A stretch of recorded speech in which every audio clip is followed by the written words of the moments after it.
Video में गाल कंदासीं सिंध जी मक़बूल तरीन फ़नकारा फौजिया सूमरे जे बारे में, जंहिंखे पंहिंजे दौर में हिकु फ़िल्म रिलीज़ करण जी ऑफर भी थी ऐं घणा लख उन खे ॾिना विया, लेकिन उहे लख छा फौजिया सूमरे ठुकराए छॾिया या फौजिया सूमरे जी फ़िल्म रिलीज़ थी चुकी आहे जेका तव्हां ऐं असांजे नज़रुनि जे आॾो न आई।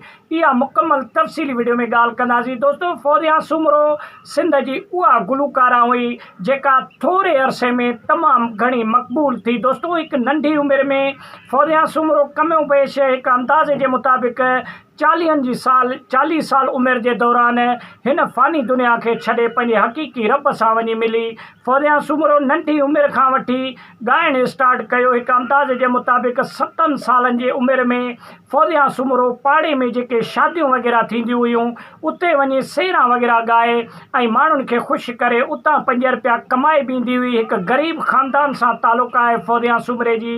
ऐं उन खां अलावा फौजिया सूमरे जी जेका आवाज़ हुई तमामु बहितरीनु हुई। इन जे करे झंग झर में ओस पास में जेके बि शादियूं थींदियूं हुयूं पोइ फौजिया सूमरे खे घुरायो वेंदो हुयो दावत ॾेई, ऐं फौजिया सूमरे खे 5 रुपया ॾिना बि वेंदा हुया त जेके शादी जिन्हनि जी थींदी हुई उहे बि राज़ी थी वेंदा हुया।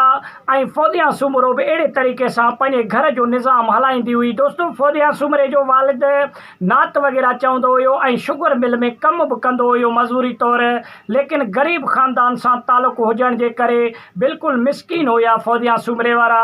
इन जे करे पोइ शादियूं वग़ैरह ॻाए करे 5 रुपया उतां वठी ऐं पंहिंजे घर जो निज़ाम हलाईंदा हुया। दोस्तों, फौजिया सूमरे जे जॾहिं उरूज ॾिठो कंपनी वारनि तक़रीबन 1987 1988 में जॾहिं फौजिया सूमरे जो तमामु घणो उरूज ॾिठूं त पोइ कंपनी वारनि ऐं ड्रामा इंडस्ट्री वारनि इहो फ़ैसिलो कयो त फौजिया सूमरे सां वञी मिली करे ऐं फौजिया सूमरे जे ज़िंदगीअ जे बारे में हिकु फ़िल्म ठाही वञे जंहिंमें कलाम बि फौजिया सूमरे जा हुजनि ऐं उन खां अलावा फौजिया सूमरे जी अदाकारी ऐं पंहिंजो हिकिड़ो किरदारु बि उन में हुजे। दोस्तों, तव्हांखे ख़बर आहे त जलाल चांडे जी फ़िल्म जेका सिंध में आई उहा तमामु घणी हिट थी। ऐं उन खां अलावा जे अगरि फौजिया सूमरो इन फ़िल्म जे लाइ पैसा वठी जे अगरि फौजिया सूमरो बि फ़िल्म रिलीज़ कराए हा त इहा हक़ीक़त ॻाल्हि आहे। इन में कुझु दोस्तनि खे नाराज़गी बि थींदी, लेकिन जलाल चांडे जी उहा फ़िल्म पोइते थी वञे हा ऐं फौजिया सूमरे जी उहा फ़िल्म अॻिते वधी वञे हा। छाजे करे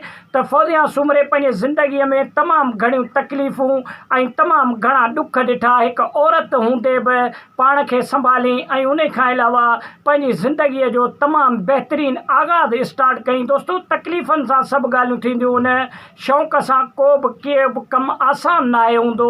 फ़नकार थियण बि फौजिया सूमरे जे लाइ हिकु तमामु बहितरीनु चैलेंज वारो कमु हुयो। तमामु उस्तादनि जी इन में महिनत हुई फौजिया सूमरे जी। ऐं उन खां अलावा कंपनी वारनि फौजिया सूमरे खे उन टाइम में हिकु अंदाज़े जे मुताबिक़ 5 लख रुपया ऑफर कई हुई त तव्हां हिकिड़ी फ़िल्म रिलीज़ कयो असांजे जे कंपनीअ नाले त उहा फ़िल्म जीअं जेको आहे सो मार्केट में अचे, लेकिन फौजिया सूमरे बिल्कुलु इनकार करे छॾियो हुयो, पंहिंजी फ़िल्म रिलीज़ करण जे लाइ बिल्कुलु इनकार करे छॾियो हुई। त दोस्तों, वॾी महिरबानी, सिंध जा भलोड़ आर्टिस्ट ऐं सिंध जा बहितरीनु फ़नकार उन्हनि जे बारे में वीडियोज़ असां पंहिंजे चैनल ते खणी ईंदा आहियूं। वीडियो के तव्हां सुठो लॻे लाइक ऐं शेयर कयो, चैनल खे सब्सक्राइब कयो, सुठो कमेंट ॾेई पंहिंजी राय जो इज़हार लाज़मी ॾींदा। वॾी महिरबानी।